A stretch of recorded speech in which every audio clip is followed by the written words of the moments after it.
World War I, from 1914 to 1918. Now World War I seems confusing and complicated, but hopefully this will clear things up. Even though it is called World War I, it is really just a conflict in Europe. The basic idea is the Allies versus the Central Powers. The first nations were France, Russia, and Great Britain, of the Triple Entente.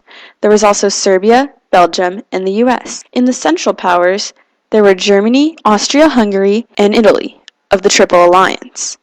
Bulgaria and the Ottomans were also part of it. Italy was originally a part of the Triple Alliance, but after being treated badly, they switched sides and moved to the Allies. The war was caused by tensions between the great powers building up. There were territorial disputes, struggles for more advanced weapons, world rivalries, and alliances. With all of these tensions, Europe was a tinderbox ready to explode. It finally exploded when Archduke Franz Ferdinand of Austria-Hungary was assassinated by the Black Hand Serbian terrorist group, officially starting the war. Austria-Hungary, on the side of Franz Ferdinand, then declared war on Serbia with the side of the Black Hand. Russia guaranteed to protect the Serbs, but Austria had Germany's support, or the blank check, unconditional support, as if someone gave you a blank check and you could write whatever you wanted to. Meanwhile, Russia took precautions and mobilized their army, and refused to stop, even when Germany told them to. On August 1st, Germany, feeling threatened, declared war on the Russians, and on that very same day, France began mobilizing. Germany declared war on them too. So now, Germany is in a two-front war, with the Western Front as France and the Eastern Front as Russia. In the past, the Austro-Prussian and Franco-Prussian wars lasted just a few weeks, so no one expected another long German war. Germany began with the von Schlieffen Plan, in a timed race to take out France before Russia mobilized. Germany swept through Belgium to get to France, breaking Belgium's original neutrality. The destruction in Belgium provoked US into joining the war on the side of the Allies.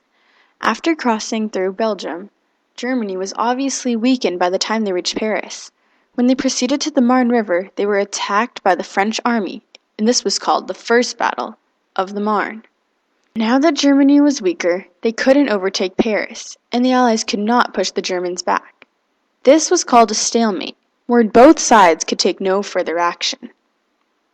On the Western Front, there was trench warfare. It was a horrifying display of quickly dug ditches. Another factor was the deadly poison gas. Modern warfare was just beginning to arise. On the Eastern Front, there were no trenches because of the huge size of the warfield. Because it was part of the Triple Entente, Britain decided to launch an attack on Turkey, who had a brutal history with Russia. Britain, led by Winston Churchill, wanted to send supplies to Russia through the Black Sea, so they needed to eliminate Turkey. This was called the Gallipoli Campaign, which turned out to be a disaster to the Allies. At this point, Bulgaria entered the war, on Germany's side.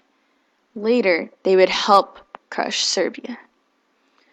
Germany also wanted to end the stalemate. To do this, they launched offenses against the French fortress of Verdun, but this did not end the stalemate, and each side suffered many casualties. 1917 was a critical turning point in the war. The Eastern Front War started to end as Russia's revolutions arose with the overthrow of Tsar Nicholas II by Lenin and the Bolsheviks. Now that the US was involved, submarine warfare occurred between the US and Germany. In 1915, a German U-boat sank the Lusitania, a British passenger ship, hurting US and German relations. August, an exhausted German offense was turning into a retreat. American President Woodrow Wilson set out an idealistic peace plan, the 14 Points, which hoped to bring the war to an end without a victory. The German Kaiser then abdicated, in fear of a Bolshevik revolution, as had happened in Russia. This created a republic, which led to the official signing of peace, ending the war on November 11, 1918. 1 year later, the Treaty of Versailles, a harsh peace, punished the Germans by forcing reparations on Germany and assigning immense war guilt on the Germans. Because of the war, all old absolute monarchies were gone, and the map of Europe was completely redrawn. New nations emerged: Yugoslavia, Czechoslovakia, Austria, and Poland. Finland, Estonia, Latvia, and Lithuania gained independence from the weakened Russia.